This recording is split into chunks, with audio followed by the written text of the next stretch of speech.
बच्चों, 1.1 एंड 1.2 हम last class में कर चुके हैं और आज हम करेंगे एक्सरसाइज 1.3।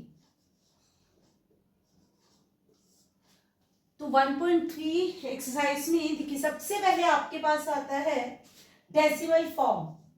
सबसे पहला क्वेश्चन है आपके पास डेसिमल फॉर्म आपको बनाना है और आपको डेसिमल फॉर्म बनाने के लिए क्वेश्चन दिया हुआ है 36/100, यानी आपके पास नीचे 100 है तो देखिए नीचे जितने जीरो होंगे उसके हिसाब से आप पॉइंट लगा दीजिए।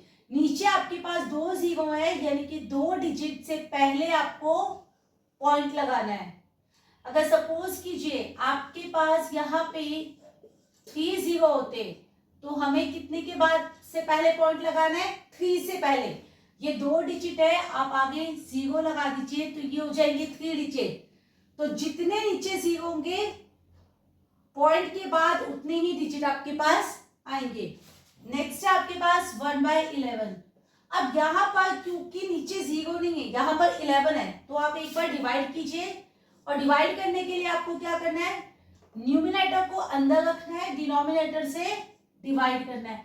तो ये देखिए डिवाइड नहीं होगा, आपने पॉइंट लगाया, पॉइंट लगाने के बाद ये बन गया 10, लेकिन 10 बनाने के बाद ये डिवाइड नहीं होगा क्योंकि 11 10 से बड़ा है। तो आप एक और जीरो लगा दीजिए और यहाँ भी एक जीरो लगा दीजिए तो ये बन गया 100। तो 11 9 सा 99 और फिर से आगे आपके पास 1। तो आगे आप देखिए 0.09 डेसिमल फॉर्म बनाने के लिए। अब आपके पास है 4 एंड 1/8। तो ये था मिक्स नंबर, आप इसको बनाइए इम्प्रॉपर। तो 8 4 सा 32 प्लस 1 33/8। 8 4 सा 32 प्लस 1 33/8। आपको करना क्या है? देखिए न्यूमिनेटर को अंदर रखिए, डिनोमिनेटर से डिवाइड कीजिए, मतलब 33 को डिवाइड करना है 8 से। तो सबसे पहले गया 4 पर, यह आया 32, ये 1 फिर पॉइंट लगाया तो 10, फिर 1 पे गया तो 8, ये आ गया 20, फिर से 2 पर डिवाइड किया तो 16, फिर आया 4, फिर से 0 किया तो ये हो गया 5, यानी ये आपके पास आ गया 4.125। अब जरा देखिए यहाँ पर जब हम डिवाइड कर रहे थे ऊपर वाले क्वेश्चन में तो ये कंप्लीटली डिवाइड नहीं होगा था, मतलब आगे भी आप डिवाइड से कर सकते थे। जब ये सब आगे भी डिवाइड होगा होता है तो हम इसको बोलते हैं नॉन टर्मिनेटिंग। लेकिन जहां पर ये कंप्लीटली डिवाइड होता है, मतलब लास्ट में डिवाइड करके 0 बचता है तो हम उसे बोलते हैं टर्मिनेटिंग। तो ये नंबर है टर्मिनेटिंग, यहाँ पर 0 नहीं आया था तो ये होगा नॉन टर्मिनेटिंग। ये भी टर्मिनेटिंग है, ये भी टर्मिनेटिंग है, ये भी, सिर्फ यही एक नंबर है जो कि नॉन टर्मिनेटिंग है। नेक्स्ट एग्जांपल करते हैं इसका 3/13। तो जरा देखिए 3 को अंदर लिखेंगे और 13 से डिवाइड करेंगे। आपने लगाया पॉइंट, ये हो गया 30, तो 13 2 सा 26, ये बचा 4, फिर से 40 तो 13 3 सा 39, फिर से 1, अब ये आ गया 0, फिर से डिवाइड नहीं होगा तो आपने लगाया 0 और ये देखिए 0 लगाया और ये गया 7 91। अब 4 डिजिट तक कर चुके हैं लेकिन ये डिवाइड नहीं हो गए तो ये भी आ गए नॉन टर्मिनेटिंग। तो ये भी, ये देखिए ये भी नॉन टर्मिनेटिंग है आपके पास। उसके बाद है 2/11। अब 2/11 को भी सेम तरीके से करेंगे। 2 को अंदर लिखा, 11 से डिवाइड किया, पॉइंट लगाया तो 20, 1 पे गया 11, ये आ गया 90, फिर 8 पे गया तो 88, फिर से 2 और ये रिपीट होता नजर आएगा आपको तो ये भी होगा नॉन टर्मिनेटिंग।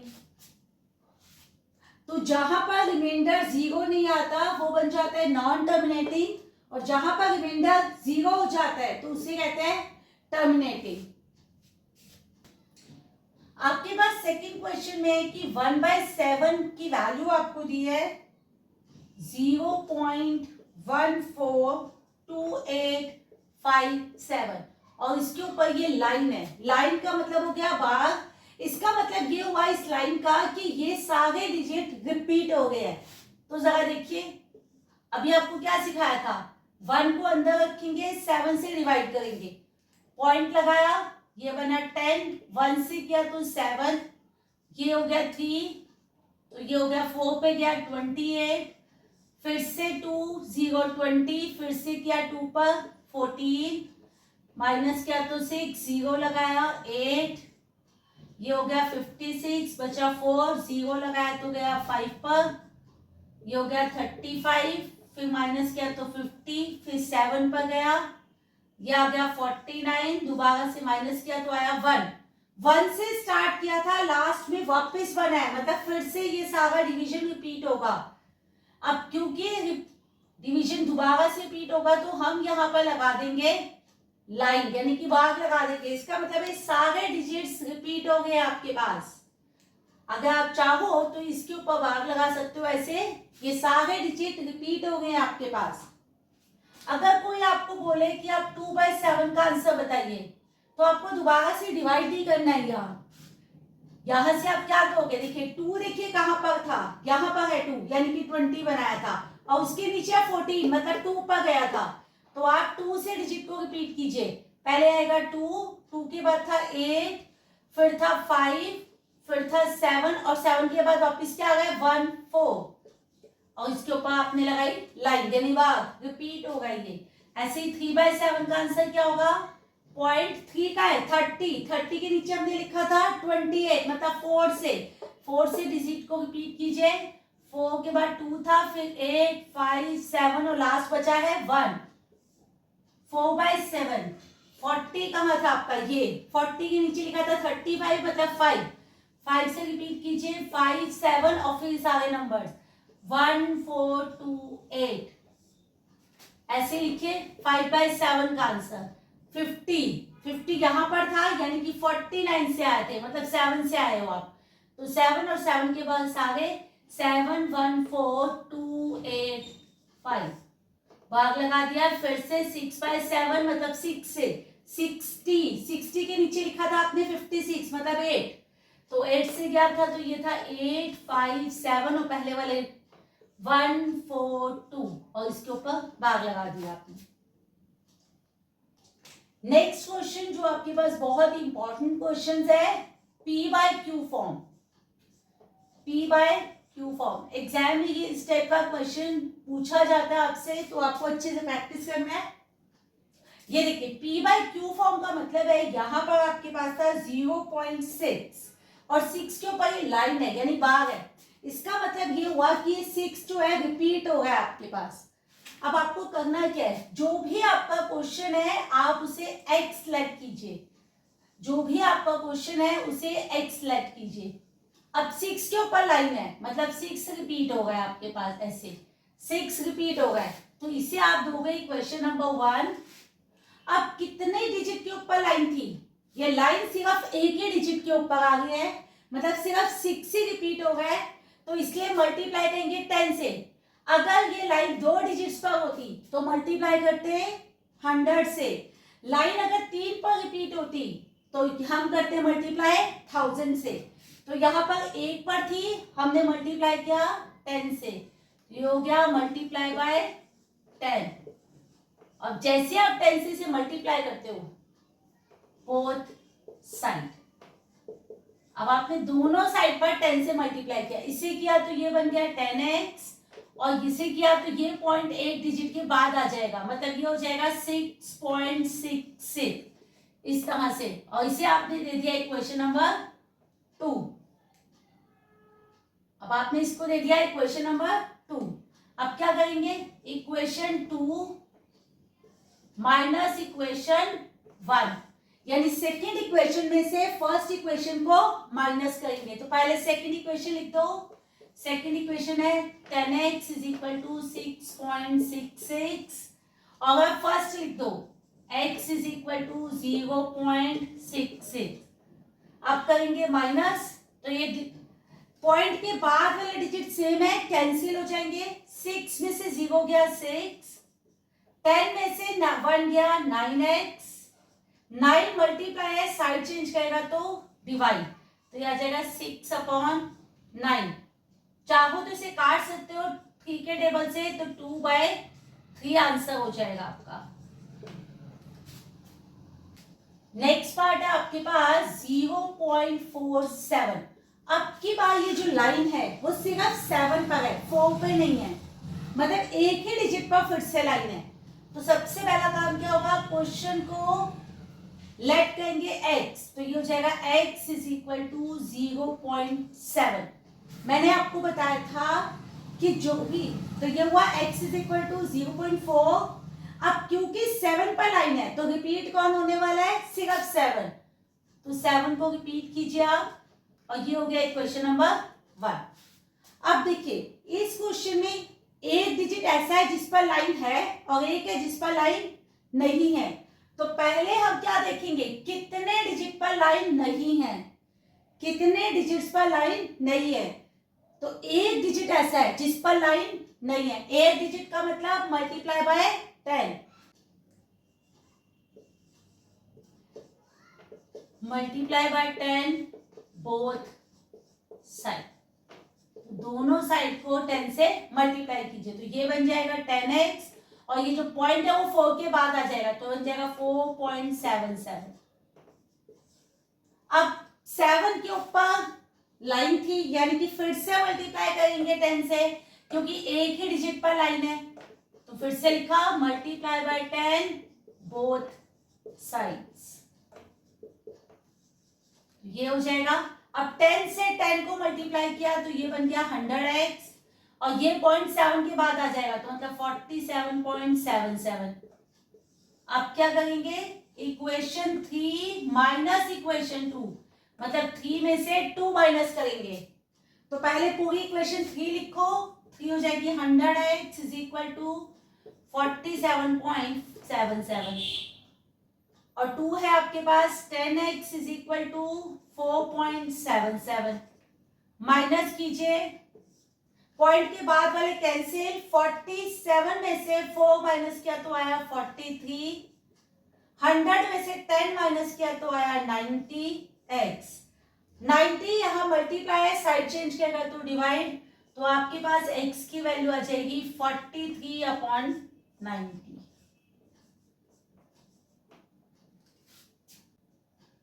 आपके पास क्वेश्चन है 0.397।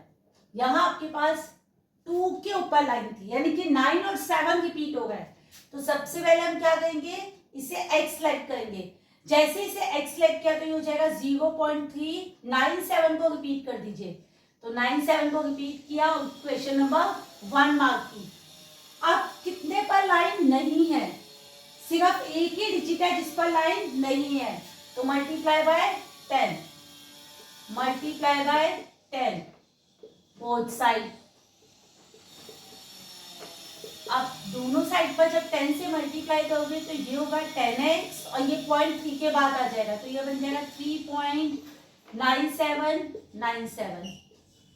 अब कितने रिपीट हो गए, कितने पर लाइन थी, 2 पर, 2 डिजिट पर लाइन है, मतलब मल्टीप्लाई बाय 100, तो आपने इसे क्या किया, मल्टीप्लाई बाय 100 बोथ साइड्स।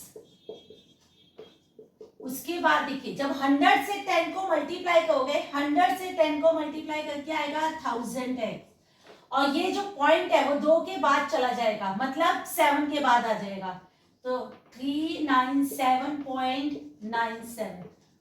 फिर से इक्वेशन 3 माइनस इक्वेशन 2, तो आप पहले थर्ड इक्वेशन पूरा कॉपी कीजिए, ये आ जाएगा आपके पास। उसके बाद सेकंड इक्वेशन लिखिए, और उसके बाद करना आपको माइनस, तो पॉइंट के बाद वाला कैंसिल, अब ये माइनस करके आ गया, देखिए 7 में से 3 गया 4, ये 9, ये 3, और ये आ गया आपके पास 990x। 990 यहाँ पर मल्टीप्लाई, साइड चेंज करेगा तो डिवाइड, तो x की वैल्यू हो जाएगी 394/990। आप चाहो तो काट सकते हो, अदरवाइज यहाँ पे भी आप आंसर छोड़ सकते हो। यहां पर लिखने हैं आपको 3 decimal numbers, non terminating, non recurring.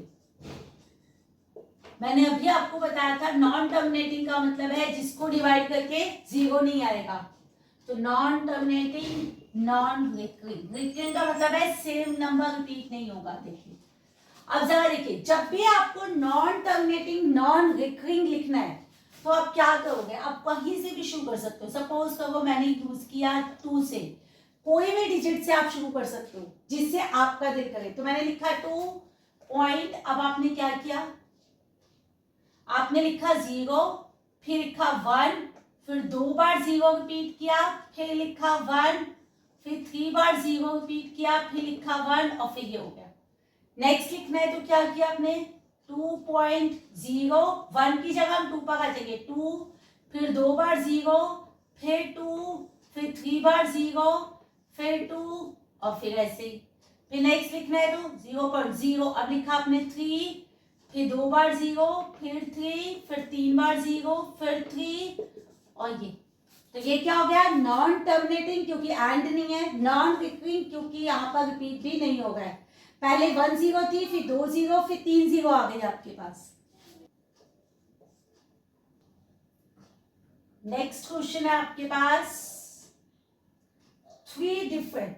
अब आपके पास 2 रैशनल नंबर्स हैं, एक है 5/7 और दूसरा आपके पास 9/11, और इनके बीच में आपको क्या लिखनी है, 3 इरेशनल नंबर्स।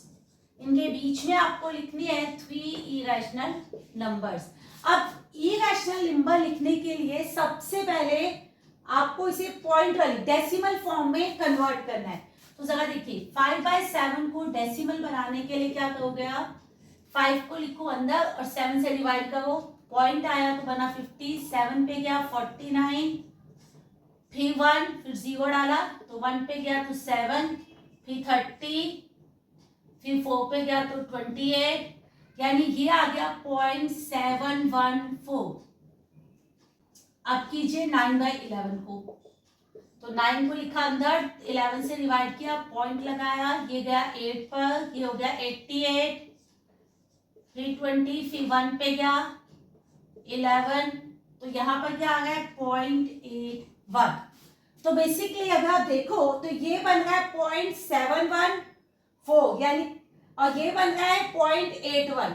तो 0.71 और 0.81 के इन बिटवीन आपको लिखना है 3 इरेशनल नंबर। तो जगह देखिए फर्स्ट नंबर आपको क्या बताया था, पॉइंट, ये 71 है, 71, तो ये आपने लिखा 0.72 से शुरू कर दीजिए। ये 0.71 था, हमने शुरू किया 0.72, फिर से आपको बताया था 1 0, फिर आपने 2 लगा दिया, 2 0, फिर आपने 2 लगा दिया, 3 0, फिर 2 लगाया और ये हो गया। फिर ऐसे ही 0.73, फिर 0, फिर 3 लिखा, फिर 2 0, फिर 3, फिर रिपीट किया 3 0, फिर 3, ऐसे 0.74, 0 4, फिर 2 0, फिर 4, फिर 3 0, फिर 4 और ऐसे। ये आपके पास इरेशनल नंबर्स आ गए हैं। क्लासिफाई नंबर as रैशनल और इरेशनल, रैशनल और इरेशनल। अब आपको बताना है कि ये नंबर रैशनल है या इरेशनल है। तो सबसे पहले देखिए √23, क्या 23 रूट से बाहर आएगा? 23 के फैक्टर्स ही नहीं बनते क्योंकि 23 प्राइम है, तो ये क्या हो जाएगा, इरेशनल। ये हो जाएगा इरेशनल। जो भी नंबर रूट से बाहर नहीं आएगा वो बन जाएगा इरेशनल, जो भी नंबर रूट से बाहर नहीं आ पाएगा वो बन जाएगा इरेशनल। नेक्स्ट है √225। अब 225 के फैक्टर बनते हैं, फैक्टर बनाते हैं 225 के। जैसे देखिए लास्ट में 5 है, आप 5 से फैक्टर बनाइए, 4 पे गया और ये 5 पर, फिर 5 से किया तो 9, फिर 3 के टेबल में 9 आएगा।